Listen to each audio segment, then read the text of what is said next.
Hey, good evening. Pastor Caleb here. So glad that you are choosing to join us live tonight. Really excited for what we have in store for you again tonight. Tonight we're going to have another message out of our series called Reset, looking at how to handle the disruptions that come into our lives. And then we're also going to be hearing some live worship from my brother Isaac. Looking forward to him leading us in the song Reckless Love. I trust that you're going to be encouraged tonight. And one quick update. Little baby Braden got his first tooth. It's already poking through. He's growing like crazy and we're excited. We're looking forward to the day when you guys will get to see him again. And also we hope you guys are enjoying your new hoodies and that those have been a blast for you to have. All right, thanks for being here tonight. Looking forward to our time together.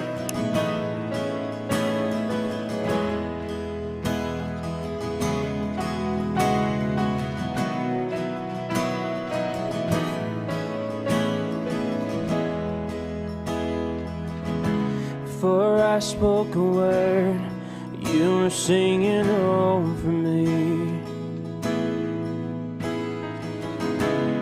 You have been so good to me. Before I took a breath, you breathed your life in me. You have been so kind to me. And all the overwhelming, never-ending, reckless love of God. And oh, it chases me down, fights till I'm found, leaves the 99. And I couldn't earn it, and I don't deserve it. Still you give yourself away. And all the overwhelming, never-ending, reckless love of God, yeah.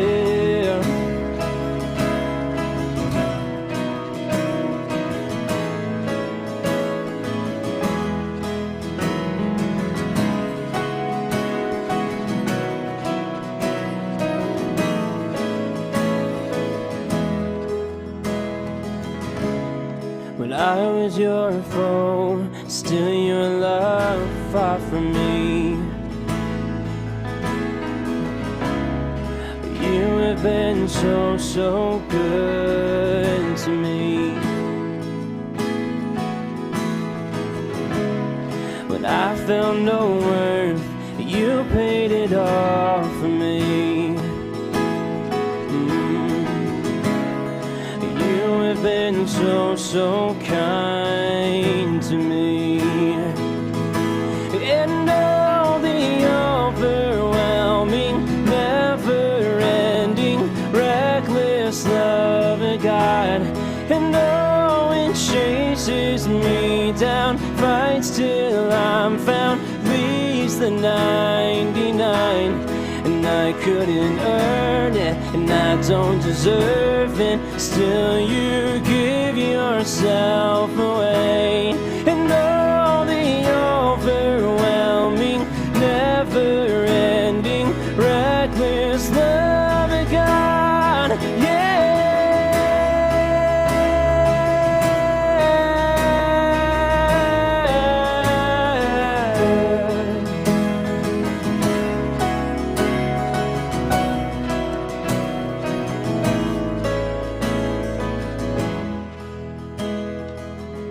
There's no shadow you won't light up, mountain you won't climb up, coming after me. There's no wall you won't kick down, lie you won't tear down, coming after me.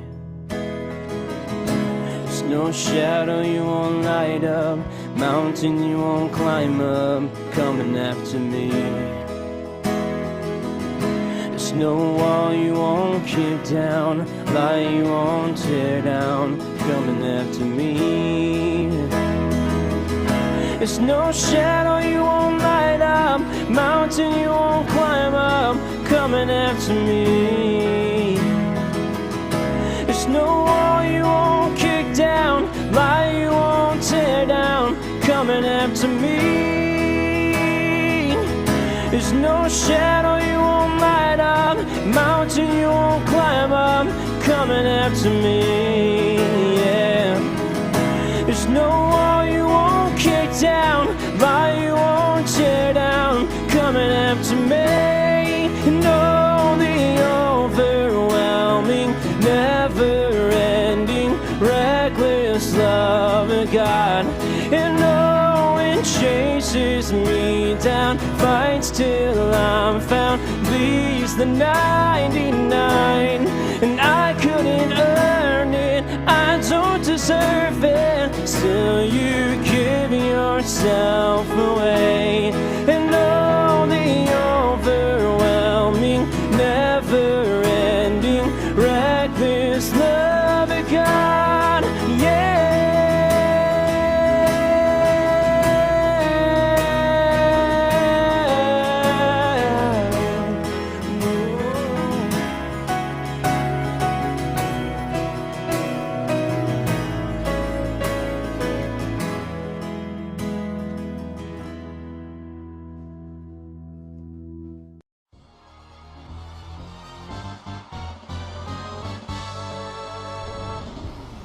Oh man, I haven't played Mario Kart in forever. This is so fun. Oh, hey Brayden, don't pull on that, buddy. Let's go. Oh, I'm gonna beat you. No, you're not. I Probably played this so many times growing up. So many hours invested in this game.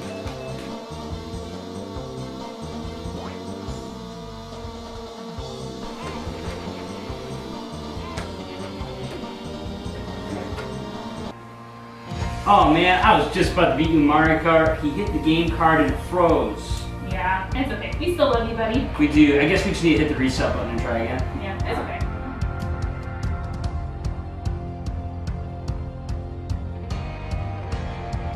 Awesome. So glad that Isaac got to sing that song for us, and well, what a great reminder of the love of God for us. I'm excited as we get back into our series tonight. The series is called Reset, and what we're talking about is how disruptions that come into our lives, they give us an opportunity to reset our focus and our priorities on God. A disruption is very simple. It's just a change outside of us that changes our plans and our circumstances. And what these do often is they cause us to realize that we do not have all power, we do not have all wisdom. In fact, we are very dependent on God, and these circumstances point us to Him.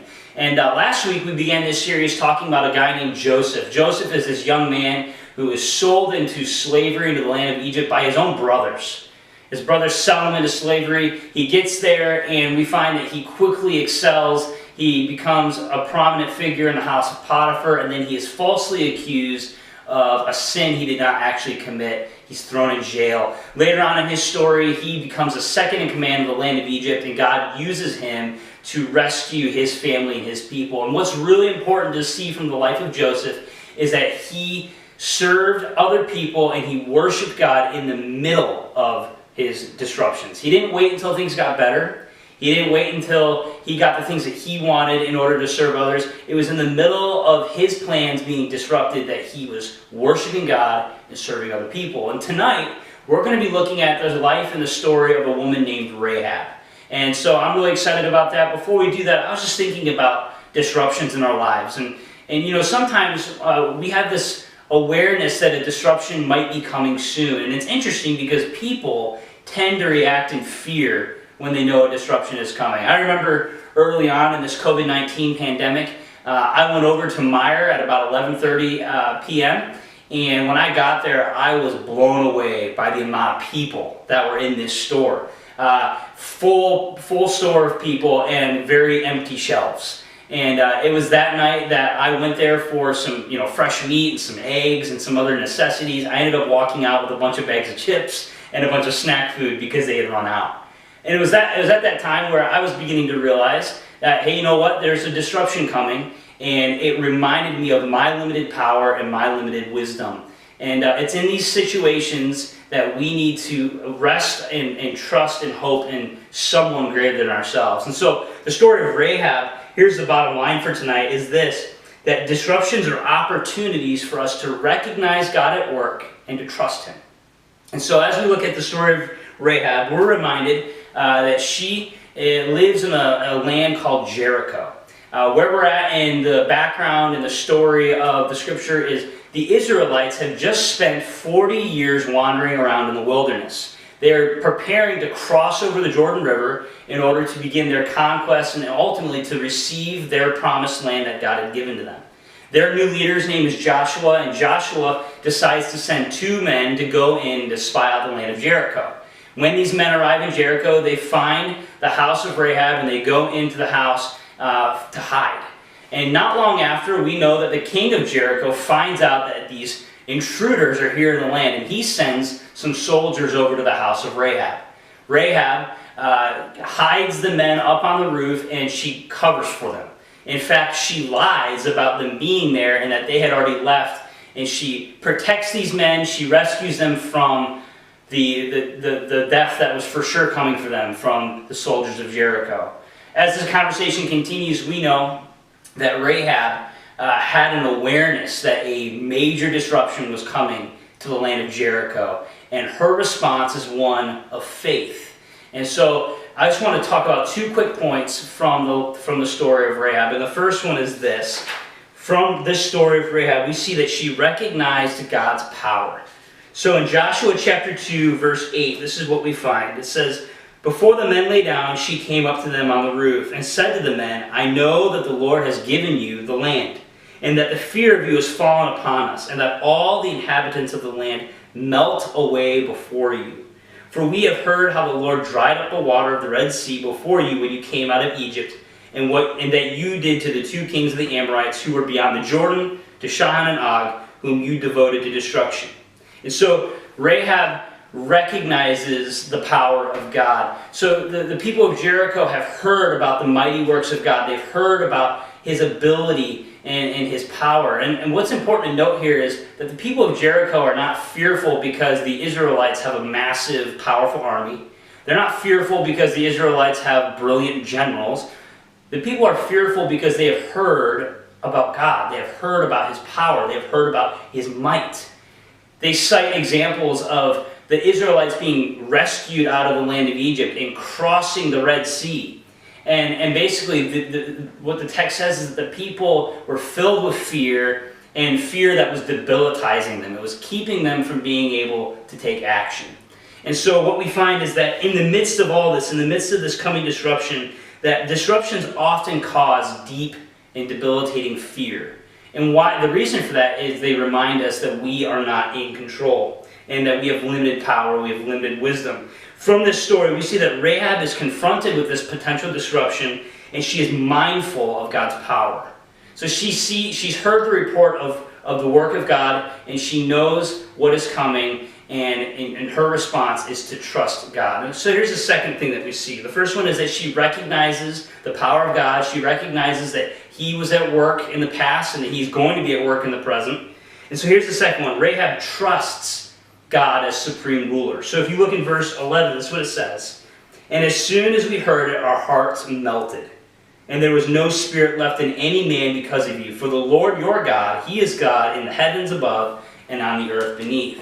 And so the people of Jericho know that the Israelites are coming. They know that this powerful, amazing God is coming and that they are going to have to face off them. And the people are fearful. And it says that their hearts are melting away. And so what we see here is Rahab refers to the God of the Israelites as the God over the heavens and the earth. He is the Lord.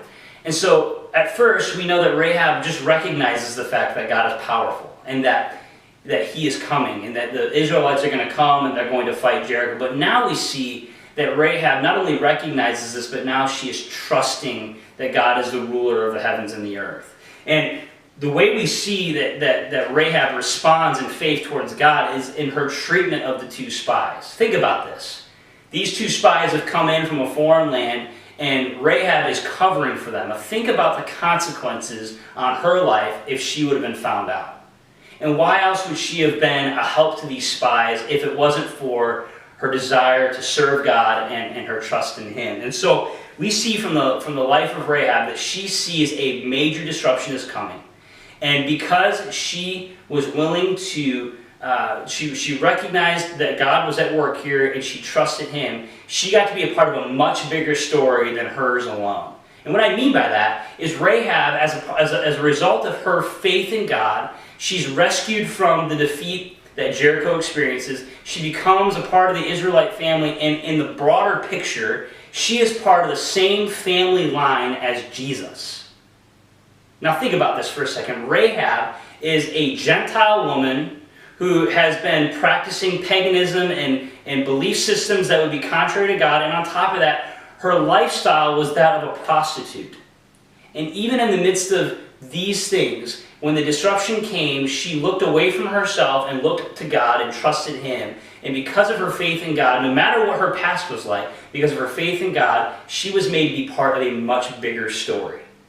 What an awesome example of how we can respond in disruptions. We can recognize that God is at work, and then we can trust Him, even if we don't understand the end, even if we don't understand all the parts that are connecting towards the final story. And so here's just a thought, a few takeaways as we consider this tonight. The first one is this: disruptions are going to come, right? Disruptions are a reality of life. Things are going to come into our lives that we weren't expecting, that we weren't planning for, and we have a choice in those moments. Are we going to look inward and try to trust in our own wisdom and our own power, or in the wisdom and the power of other people? Or, like Rahab, are we going to recognize that God is at work, and are we going to trust Him? And then the next thing is this: because of sin, because of the impact of sin, the Bible tells us that a massive disruption is coming that will impact all of humanity. And this disruption is this: one day Jesus will return. And one day those who have not received Him, they will be held accountable. There will be a judgment. And so, how are we responding to that? Are we a people who see this coming disruption, and are we putting our faith and trust in Christ? And if so, good.